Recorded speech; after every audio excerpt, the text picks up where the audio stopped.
والله وبالله وتالله عساقو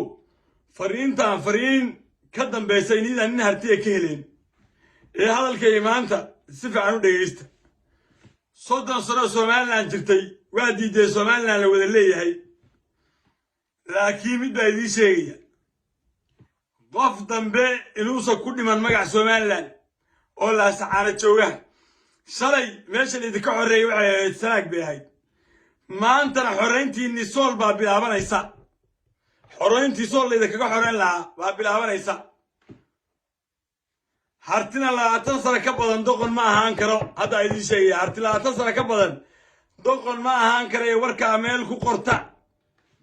marka cisaaqu cod raadinayaan harti waa Soomaaliland weeye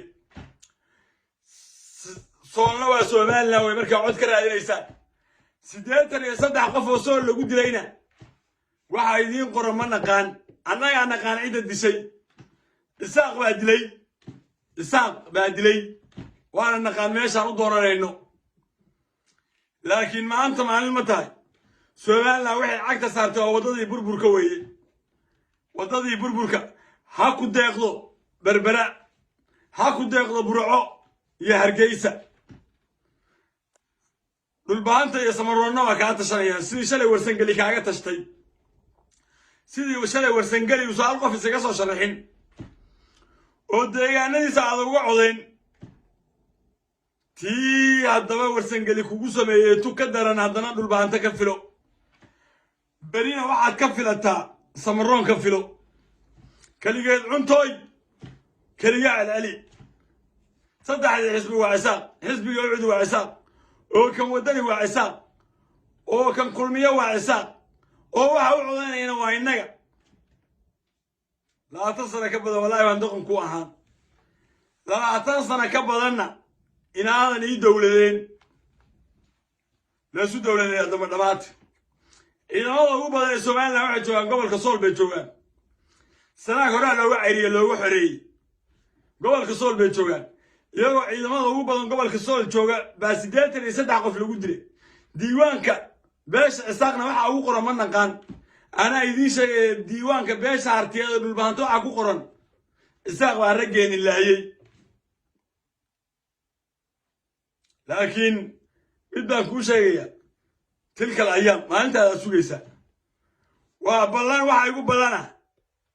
burco iyo berbera iyo hargeysa in wax badan oohintu kartaa ina si fool xun sool kaga baxdaan si fool xun ina kaga baxdaan waa ballan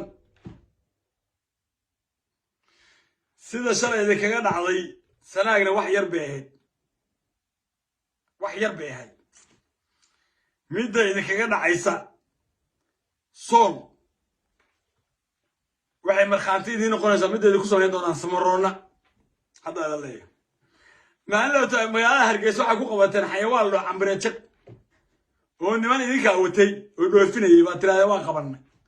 83 qof oo nool oo sanadkii u dambeeyay la saacana lagu dilay waxa tiraahday ma naqaan wax dilay adeer annaga naqaan cid dishay isaaq waa dilay سيدياشة عساق بدلي سيدياشة عساق بعدر دلي أنا قاعد الشيء إذا كجا حرميننا ما قلنا إذا كمرة منه لكن والله خرار كذا دمينيسان أو بالله خرار كذا دمينيسان أو تالله خرار كذا دمينيسان إن هذا التي في دم تاسو استكتان إن أسول يسرق دم كيس ينكر التي في ويقول بالله أنا عرف كجا بحلان صدق هذا حسبي عساق ليه هنا صدق هذا مجال حلوة عضية صدق هذا مجال واحد قاضي بربرة يا برعو يا هرجيسة صدق هذا حسبي عساق حلوة عضية إني قدام بيا عرتين نرونا كسوقني توان تر بعدت كان الكوفي صلنا توان تر بانيري وردت كان واسقرنا يا إرجوين بايدين دقنا ولا وانا لحر ولا ما الله سعته قولي كستول لا سعانا إنه قري أكاي يالو oo dhulbaanta soo isoo qoriga iskula soo baxo annaga wasaan qoriga iskula soo baxno inaan iskula soo baxno meed kale halka cag saari karo ma diidantiin waxaas leeyahay hartimo yeeli karo laakiin waa arkaysan waa afayeenkii deegaanada Puntland iyo Jubbaland iyo gobolka Banaadir ninkii Yacquub Siyaada وهذا لو برتن adkeentay midnimooyinka qadiyadaha Puntland Jubaland iyo gobolka Banaadir u qareemida shacabka Soomaaliyeed ee kaalinta xaqiiqooyinka fiidowga ay shar garay loofka bahlaayga data beeskayga hadaa ku cusub tahay soo follow garay hadaa hore ila joogteen waa maasan tahay fariin ka dambeysana cisaaqow nin hartiya ka suginay waxa sugtaana waa dhamac iyo baaruud inaad dhadheebisaan iyo gobolka Sool oo aad hadda kadib ka xanaaqdaan suga Sool oo aad kadib ka xanaaqdaan suga warkaas waxa afayeenkii waxa deegaanada Puntland Jubaland